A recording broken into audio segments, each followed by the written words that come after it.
ముందుకు వస్తే వాళ్ళ కొనుగోలు చేసేటువంటి బస్సులన్నింటినీ ఆర్టీసీలో కిరాయికి పెట్టుకొని వాళ్ళకి కిరాయి ప్రతి నెల చెల్లిస్తామని చెప్పి ఇప్పటికే 150 బస్సుల్ని ఈ రాష్ట్రంలో మహిళా సంఘ సభ్యురాలతో ఆర్టీసీలో పెట్టించడమే కాకుండా ఇంకా ఒక 450 బస్సుల్ని సీతక్క గారి ఆధ్వర్యంలో సెల్ఫ్ హెల్ప్ గ్రూప్స్ ద్వారా వడ్డీ లేని రుణాలు ఇప్పించి ఆ 450 బస్సులు కూడా ఆర్టీసీలో పెట్టుకోవటానికి వారు ఒక స్కీమ్ తయారు చేసుకొని ముందుకు పోతా ఉన్నారు.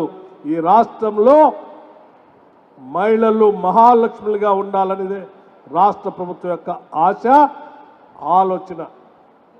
అందుకోసమే మహిళలందరికీ కూడా రాష్ట్ర వ్యాప్తంగా ఉచితంగా ఆర్టీసీ బస్సులో ప్రయాణం చేయడానికి అవకాశం కల్పించడమే కాకుండా వాళ్ళు తిరిగే ఆర్టీసీ బస్సులు కూడా కొనుగోలు చేసి ఆ బస్సులకి యజమానులుగా కూడా కావాలని ఈ రాష్ట్ర ప్రభుత్వం కోరుకుంటుంది.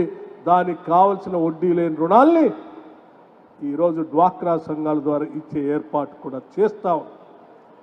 దాంతోపాటు ప్రతిరోజు మీరు పిల్లల బడికి పంపించడానికో, బిడ్డలు ఆసుపత్రిలో ఉంటే ఆసుపత్రి చూడటానికో, లేకపోతే కూరగాయలు కొనటానికో, వ్యాపారం చేసుకోవటానికో మీరు తిరిగేటువంటి ఖర్చు, ఎక్కేటువంటి బస్సు టికెట్లకు సంబంధించి మీ మీద ఆర్థిక భారం వేయకూడదనేటువంటి ఆలోచనతో రాష్ట్ర ప్రభుత్వం రాష్ట్ర వ్యాప్తంగా ఉన్నటువంటి మహిళలందరికీ ఉచితంగా ఏ మూల నుంచి ఎక్కడికైనా బస్సులో ఉచితంగా ప్రయాణం చేసేటువంటి మహాలక్ష్మి బస్సులు కార్యక్రమాన్ని ఏర్పాటు చేసి మీ అందరికీ ఉచితంగా ఈరోజు ఆర్టీసీ బస్సులో ప్రయాణం చేసే అవకాశాన్ని ఈరోజు రాష్ట్ర ప్రభుత్వం కల్పించింది.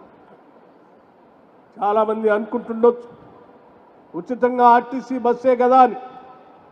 నేను చాలా లెక్కలతో సహా మీకు చెప్పదలుచుకున్నాను. ఈరోజు రాష్ట్రంలో 222 కోట్ల 5 లక్షల సార్లు 222 కోట్ల 5 లక్షల సార్లు ఈరోజు రాష్ట్రంలో మహిళలందరూ బస్సుల్లో తిరిగారు. ఉచితంగా టికెట్ లేకుండా ప్రయాణం చేశారు.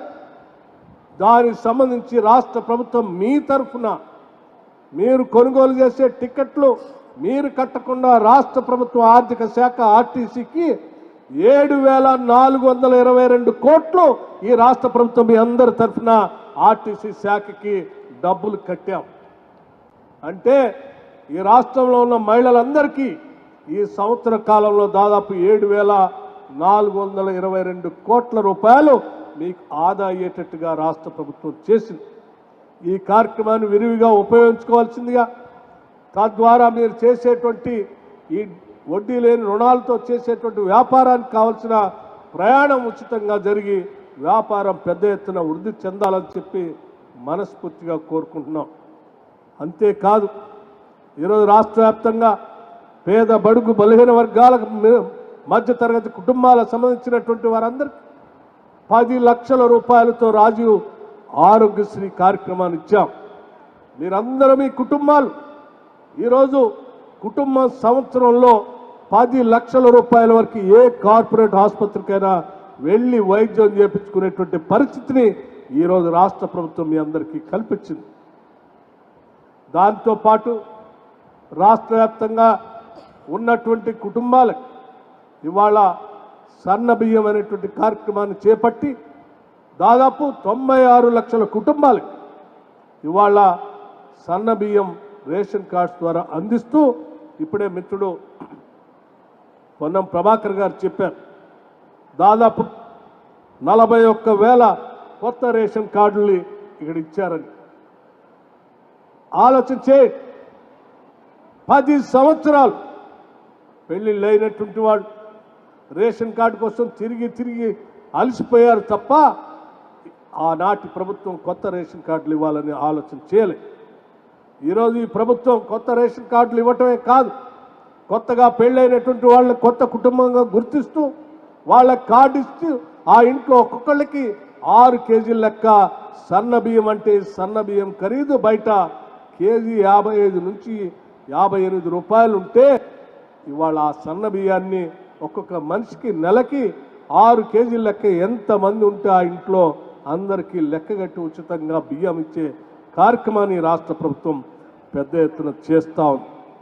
ఈరోజు రాష్ట్ర వ్యాప్తంగా ఉన్నటువంటి నాకంటే ముందు మాట్లాడిన డ్వాక్రా సంఘాల సభ్యులు వచ్చి చెప్పారు, మేము చాలా ధైర్యంగా ఈరోజు గర్వంగా క్యాంటీన్స్ పెట్టుకొని ఇందిరా శక్తి క్యాంటీన్స్ పెట్టుకొని